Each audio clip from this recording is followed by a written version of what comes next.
네. 성림 강림 후 첫 번째 주일입니다. 저는 지난주 신학 심포지움에 다녀왔습니다. 강의를 듣는 것도 좋지만 또한 전국에 흩어져 있는 여러 지역의 목사님들을 만나서 서로 의견을 주고받으면서 대화를 나누는 것도 저에게는 아주 소중한 시간입니다. 그런데 여러 지역에 있는 목사님들과 대화를 나누면서 공통적으로 받아들이는 사실은 한국교회가 이미 심각한 침체기에 들어갔다는 겁니다. 참 그런 이야기들을 들으면서 참 마음이 많이 아팠습니다.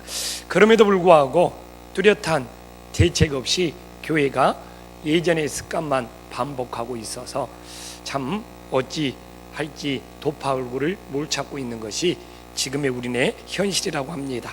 사실 오늘 본문 상황이 한국계의 현실과 유사합니다. 따라 당시 예루살렘이 멸망하고 포로된 이스라엘 백성들이 심히 절망 가운데 있음을 알 수 있습니다. 따라서 이러한 시기에 하나님의 말씀을 선포하는데 참 이 포로된 이스라엘 백성들이 다 회의적으로 받아들였습니다. 그래서 오늘 에스겔은 이 마른 뼈와 같은 그런 이스라엘 백성들에게 에스겔 선지자는 하나님의 생기를 불어넣고자 합니다.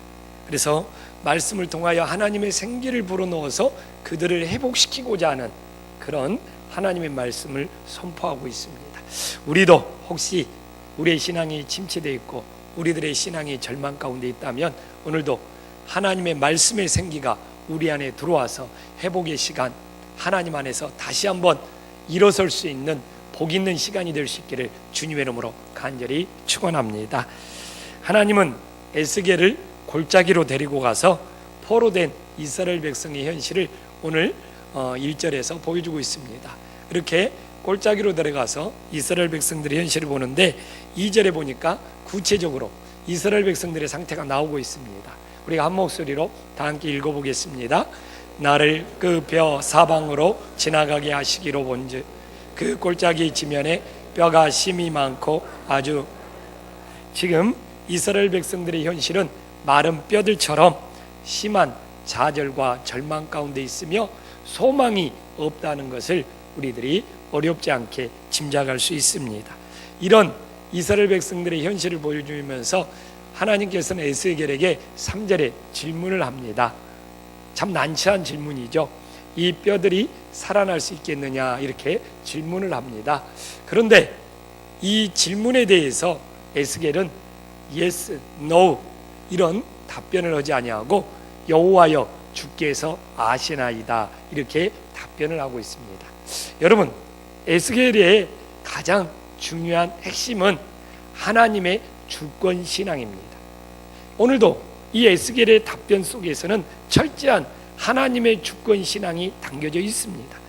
본인이 이렇다 저렇다 답변하지 않고 여호와여 주께서 아시나이다, 이것이 바로 하나님의 주권 신앙이 됨을 믿으시기를 간절히 축원합니다. 그럼 우리가 하나님의 주권 신앙 하는데 오늘 이 에스겔의 답변 속에 왜 이 답변이 하나님의 주권 신앙일 수밖에 없는가, 여기에 대해서 우리들이 구체적으로 살펴보면서 우리들의 삶에 적용할 수 있는 은혜가 임하기를 간절히 소망합니다. 첫 번째로 이 답변이 왜 하나님의 주권 신앙이냐, 하나님께 맡기며 하나님께 위임하고 있다는 겁니다. 에스겔은 자신의 판단으로 그렇습니다, 예, 아닙니다, 아니요를 말하지 않습니다. 그렇다고 에스겔이 답변을 하지 않는 것도 아닙니다. 그는 정말 하나님께 모든 걸 맡겼습니다. 이처럼 하나님께 위임하는 믿음이 그분의 주권을 인정하는 믿음이 됨을 깨달으시기를 간절히 소망합니다. 또한 두 번째로 에스겔은 하나님 앞에서 자신의 위치를 잘 알고 있습니다. 에스겔은 하나님의 종이라는 것을 망각하지 않습니다. 여러분, 종은 결정권이 없습니다. 종은 다만 주인의 결정에 따를 뿐입니다. 에스겔은 종의 자세로 주인의 명령에 복종하고 주인의 명령에 따르겠다는 이 하나님의 주권 신앙을 가지고 있음을 알 수 있습니다. 또한 이 세 번째 마지막으로 에스겔은 자기 자신의 연약함을 고백하고 있는 겁니다. 에스겔이 골짜기 앞에서 마른 뼈를 바라보면서 자신이 할 수 있는 일은 어떤 일도 없었습니다. 그 마른 뼈들을 바라봤을 때 에스겔은 심히 무기력함을 느꼈을 겁니다. 그리고 자기가 무슨 말을 한들 무슨 행동을 한들 그 골짜기 앞에서 자기가 이룰 수 있는 것은 아무것도 없는 자기 자신의 무력감, 자기 자신의 연약함을 받아들일 수밖에 없었을 겁니다. 그러나 에스겔은 이처럼 자기 자신의 연약함을 받아들일지라도 그 연약함으로 인하여 더 주님을 의지하고 더 주님을 바라보는 하나님의 주권 신앙을 가지고 있음을 우리들이 이 말씀을 통하여 깨닫고 우리들의 삶 속에서도 적용할 수 있는 은혜의 역사가 일어나기를 간절히 축원합니다. 그래서 우리들의 삶에서 내가 아무것도 할 수 없을 때 에이 할 수 없어요 이렇게 말하는 것이 아니라 하나님께 맡길 수 있고 또한 내 위치가 하나님의 종으로서 주인의 결정에 따라야 되고 또한 내가 연약함을 느끼면 느낄수록 더 주님을 의지하는 하나님의 주권 신앙으로 나아가기를 간절히 소망합니다. 여사노 인사 한번 나눌까요? 우리들이 꼭 하나님의 주권 신앙을 가집시다. 왜 하나님의 주권 신앙이 중요하냐면 하나님의 주권 신앙을 가지고 있을 때 하나님의 말씀을 있는 그대로 대언할 수가 있는 거예요. 오늘 4절 말씀에 마른 뼈들에게 여호와의 말씀을 들으라고 말씀하고 있잖아요. 여러분 이거 제정신이 아니죠. 이거 미친 사람이죠. 마른 뼈들 앞에서 하나님의 말씀을 들어라, 여호와의 말씀을 들어라, 이거 제정신으로 못합니다. 이건 말도 안 되는 이야기야.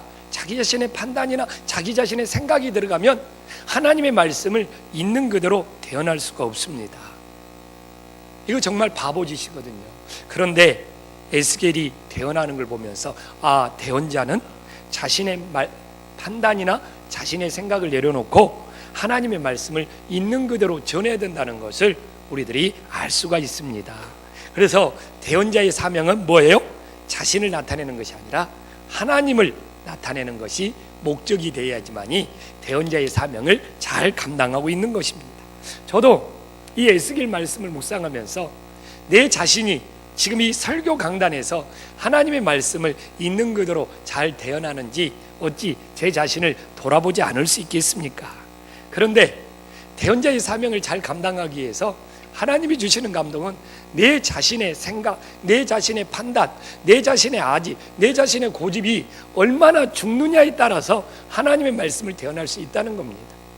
그래서 제가 여기서 정말 죽어지는 만큼 하나님의 말씀은 대언할 수 있고 내가 여기서 덜 죽으면 덜 죽을수록 하나님의 말씀을 온전히 대언할 수 없다는 것을 깨닫게 됩니다. 그래서 오늘도 내 자신이 여기서 온전히 죽어져서 오직 하나님의 말씀만을 대언할 수 있는 은혜의 역사가 일어나기를 간절히 소망합니다. 사실 한국교회가 위기죠. 저는 한국교회 위기는 어디서부터 시작되냐? 바로 이 강단에서 시작된다고 생각을 합니다. 한국교회 위기는 한국 강단의 위기입니다. 무슨 이야기입니까? 한국 강단에서 하나님의 말씀을 있는 그대로 대언해야 되는데 사람들의 말이 난무하고 있다는 것입니다. 이 자리는, 이 강단은 하나님의 말씀을 대언하는 것인데 사람들의 철학, 사람들의 생각, 사람들의 방법 또한 세상의 이야기가 이 한국 강단에 더 넘쳐나기 때문에 저는 그것이 바로 한국교회 위기를 자초하고 있다고 생각을 합니다. 여러분, 한국교회 목사님들이 실언들을 많이 합니다. 한국교회 목사님들이 설교 시간에 정말 실언해서 세상 사람들에게 너무 충격과 실망을 줍니다. 오늘도 정주모 한수 집사님이 세월호 기도를 잘했지만 한국교회 강단에서 세월호에 대한 목사님들의 실언들이 한국교회 신뢰를 더 추락시켰습니다. 왜? 사람들의 말이 난무하기 때문에 실언들은 더 많이 생길 수밖에 없고 그 실언들이 사람들을 더 낙담하게 만드는 겁니다.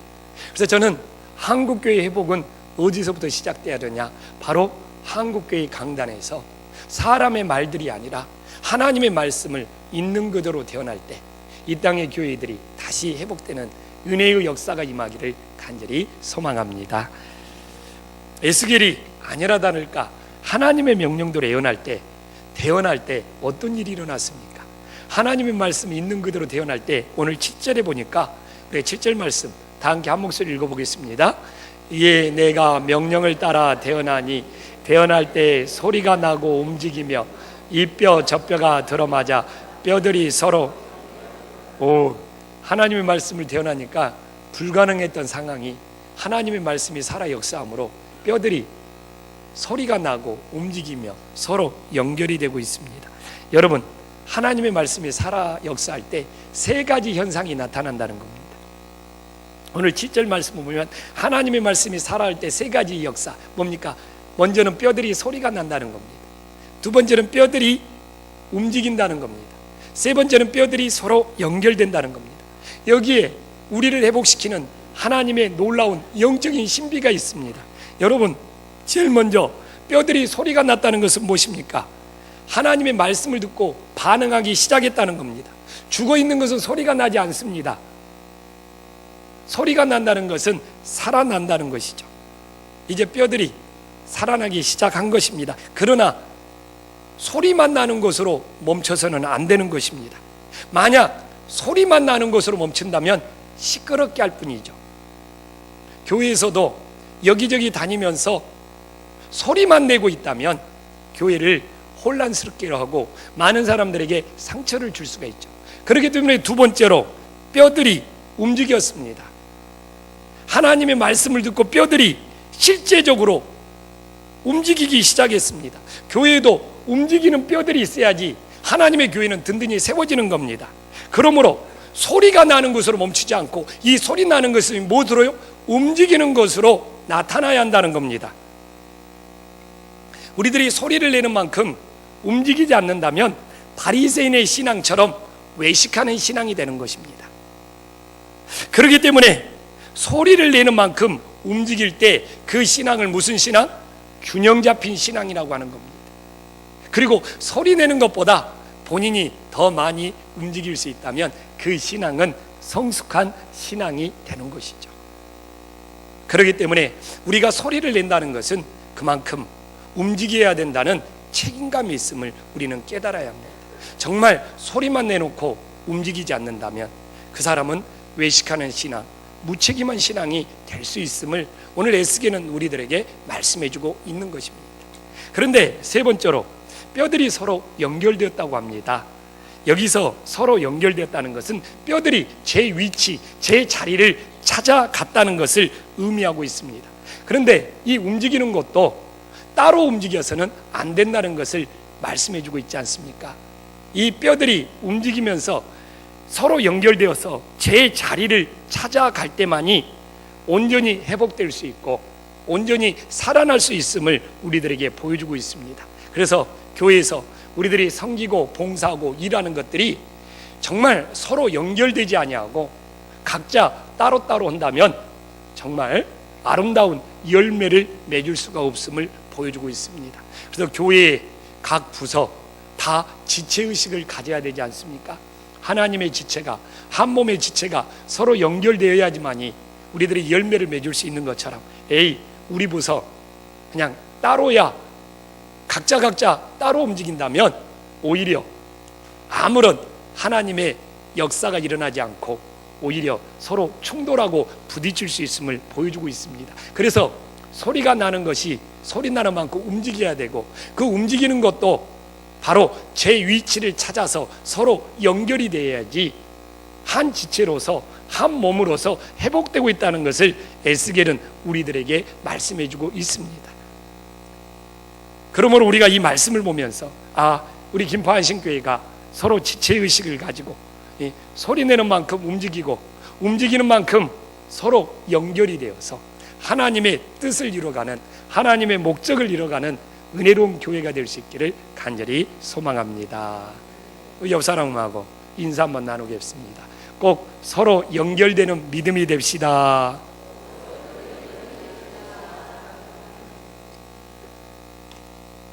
뼈들이 서로 연결되고 힘줄이 생기고 살이 오르며 가죽이 덮었는데 8절에 보니까 그 안에 뭐가 없었다고 말합니까? 생기가 없었다고 말합니다.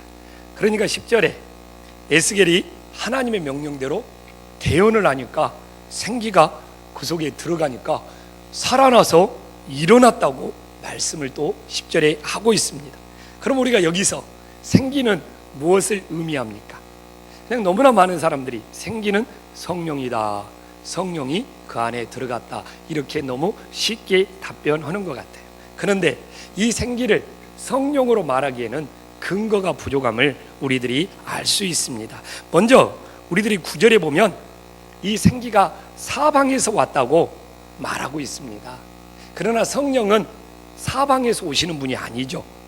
성령은 오늘 우리가 사도행전 2장 2절에 보면 성령은 분명히 하늘로부터, 위에서부터 우리들에게 내려온다고 말하고 있거든요. 그렇기 때문에 이 생기는 사방에서부터 모여들어서 불어넣어 줄 수 있지만 바로 이 성령은 하늘에서부터 우리에게 임한다고 말하고 있기 때문에 이 생기라는 것을 그냥 단순히 성령님이다 이렇게 대입하기에는 좀 충분한 근거가 부족하죠. 그러면 이 생기를 뭘로 봐야 되느냐? 제가 늘 말하죠. 말씀은 말씀으로 풀어야 됩니다. 이 생기라는 것이 성경 속에서 어떻게 쓰이고 있습니까? 바로 창세기 2장 7절에 하나님이 우리를 흙으로 만드시고 그 안에 생기를 불어넣어 주셔서 생명이 됐다고 말하고 있습니다. 그런데 이 에스겔의 생기와 이 창세기 2장 7절에 이 생기가 네페시라는 똑같은 단어를 사용하고 있습니다. 바로 이 여호와 하나님이 아담을 흙으로 빚고 생기를 집어넣으셔서 생명이 된 것과 오늘 에스겔의 마른 뼈 이 골짜기에서 그들을 하나님의 뼈들을 맞추고 세우신 다음에 그들에게 생기를 불어넣은 것은 똑같은 일임을 알 수 있습니다. 그렇기 때문에 여기서 말하는 생기는 뭡니까? 하나님의 생명을 말하고 있는 겁니다. 이 창조의 근원인 하나님의 생명, 하나님이 우리들에게 생명을 불어넣어 주셔야지만 우리들의 진정 인간이 되고 하나님과 영적인 교제를 나눌 수 있는 그런 존재가 됨을 믿으시기를 간절히 축원합니다. 그렇기 때문에 오히려 성령은 하나님이시지 않습니까? 그래서 성령 하나님도 오히려 우리에게 생기를 불어넣어 주시는 성령 하나님이 됨을 믿으시기를 주님의 이름으로 간절히 축원합니다. 그렇기 때문에 우리 안에 생기가 있어야지만이 하나님의 생명이 풍성하고 하나님의 생명이 풍성해야지 하나님과 영적인 교제를 나눌 수 있습니다. 그런데 오늘 하나님의 말씀을 들으면 우리들이 놀라운 사실을 깨달을 수 있습니다. 하나님의 생기가 들어가서 그들이 살아나고 일어나자 10절에 보면 그들이 뭐가 됐다고 나오고 있습니까? 군대가 되었고 지극히 큰 하나님의 군대가 되었다고 나오고 있습니다. 우리들에게 생기가 들어와서 하나님의 생명이 풍성하면 우리는 어떻게 살아가는 거예요? 하나님의 군대로 살아가는 겁니다. 십자가의 군병으로 살아가는 겁니다. 하나님의 병사로 살아가는 겁니다. 하나님의 생명이 우리 안에 없으면 뭐예요? 우리는 영적인 무기력한 삶을 살아가는 겁니다. 그래서 요한복음 10장 10절에도 뭡니까? 인자가 온 것은 우리 안에 하나님의 생명을 풍성하게 해주기 위해서 예수 그리스도가 이 땅에 오셨다고 말씀하고 있습니다. 그렇기 때문에 우리 안에 하나님의 생기가 들어와서 우리들이 하나님의 군대로 살아갈 수 있는 은혜의 역사가 일어나기를 주님의 이름으로 간절히 축원합니다. 그럼 하나님의 군대는 어떻게 살아가야 합니까? 하나님의 군대는 바울이 놀라운 답변을 하고 있습니다. 바울이 디모데후서 2장 3절과 4절에서 3절도 같이 띄워줄래요? 2장 3절과 4절에서 좋은 병사는 어떻게 살아야 되는지 우리들에게 잘 말해주고 있습니다. 먼저 3절에 보면 좋은 병사는 고난도 함께 받는다고 나와 있습니다. 좋은 병사는 나와 함께 고난도 받으리라. 이것이 하나님의 군대. 그렇기 때문에 정말 우리들이 주님의 좋은 병사, 하나님의 생기가 들어와서 하나님의 생명이 우리 안에 들어와서 하나님의 군대가 되었으면 우리가 주님 이루면서 고난도 받을 수 있다는 것을 우리들이 기쁨으로 감사함으로 깨달을 수 있기를 간절히 축원합니다. 이게 중요한 거예요. 저도 목회자로 살면서 정말 사람들을 만나다 보면 그 사람들 속에서는 반드시 고난이라는 것이 있을 수 있어요. 여러분들이 리더만 해도, 우리 지휘자님, 성가대 지휘자만 해도 이 성가대 속에서 본인이 짊어져야 할 고난이 있는 거예요. 여신도 회장만 해도 그 안에서 그 사람들을, 정말 마른 뼈와 같은 그 사람들을 세워가는 일에 있어서 고난이 따를 수밖에 없는 거예요. 그 고난 속에서 하나님의 뜻을 만들어가는 거죠. 앞에 나와서 찬양 한번 부르는 찬양 인도자들도 그 찬양 인도하면서 생기는 고난들이 있어요. 그렇기 때문에 좋은 병사는 나와 함께 고난을 받느니라. 그런데 너무나 많은 사람들이 고난이 따른다는 이유로 좋은 병사 되는 것을 포기하고 주님 일을 하는 것을 포기하는 일들이 얼마나 많습니까? 그렇기 때문에 좋은 병사는 주님과 함께 고난을 통하여 하나님의 뜻을 이루어감을 믿으시기를 주님의 이름으로 간절히 축원합니다. 또한 좋은 병사는 오늘 2장 4절에 나와 있잖아요. 디모데후서 2장 4절 한 목소리 읽어보겠습니다. 시작. 병사로 복무하는 자는 자기 생활에 얽매이는 자가 하나도 없나니 이는 병사로 모집한 자를 기쁘시게 합니다. 그래서 참 사도 바울이 참 논리적인 사람이에요. 그래서 항상 제가 꼭 세 가지를 말하는 것이 아니라 세 가지씩 말해요.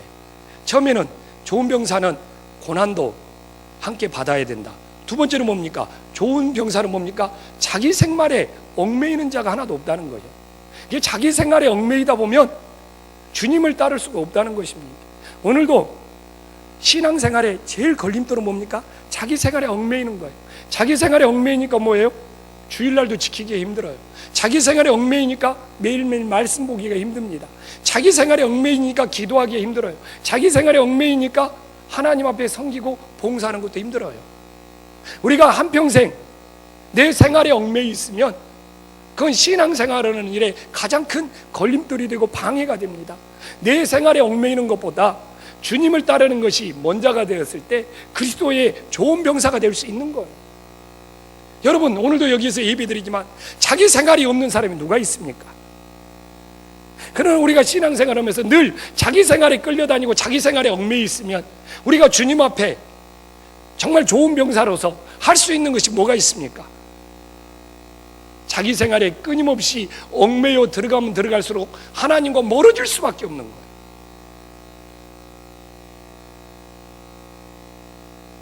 살다 보면 애들 문제가 애없고 가정 문제가 애없고 교회에서 일하다 보면 또 사람들과 부딪히는 일이 왜 없겠습니까? 그런 생활에 얽매인다고 주님을 따르는 것이 소홀히 된다면 주님의 좋은 병사가 될 수 없다고 바로 우리들에게 교훈하고 있습니다.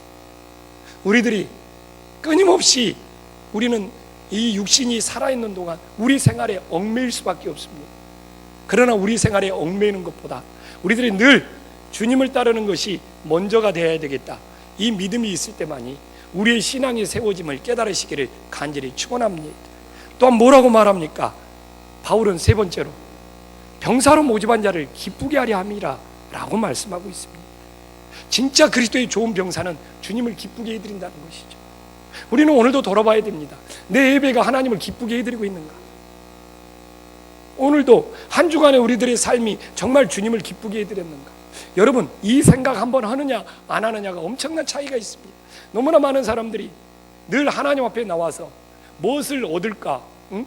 내 무슨 만족을 채울까? 응? 내가 무슨 응답을 받을까? 여기만 더 관심이 있습니다. 그러나 예배 드리는 것조차도 하나님을 기쁘게 해드리는 것에 전혀 관심이 없고 우리들의 삶조차도 우리들의 말이나 우리들의 행동이나 우리들의 태도나 이 온갖 것들이 하나님을 기쁘게 해드리는 것에 대한 전혀 의식 없이 살아가면서 늘 주님께 무엇을 얻을까? 무엇을 구할까? 이것만 생각하고 있다면 그것을 어찌 그리스도의 좋은 병사라고 말할 수 있겠습니까? 오늘도 내가 정말 예배드리는 것이 주님을 기쁘게 드리는 예배인지 내 매일매일 삶 속에 내 말이나 내 행동이나 나의 모든 어떤 만남들이 하나님을 기쁘게 해드리는 좋은 그리스도의 병사가 되어가고 있는지, 이것이 진짜 믿음의 길을 가고 있는 것이 아닙니까? 이 모든 것들이 가능하기 위해서 우리는 하나님의 생기가, 하나님의 생명이 내 안에 충만해질 때 우리들이 그리스도의 좋은 병사가 되어서 정말 주님과 함께 주님의 일을 하다가 고난도 받을 수 있고, 내 생활에 얽매이기보다는 주님의 일을 먼저 따를 수도 있고, 또한 항상 내 만족을 채우기보다는 내가 먼저 주님을 기쁘게 해드리고자 하는 그런 그리스도의 좋은 병사가 되어서 하나님의 뜻대로 살아갈 수 있는 믿음의 자녀들이 될 수 있기를 주님의 이름으로 간절히 축원합니다. 기도하겠습니다.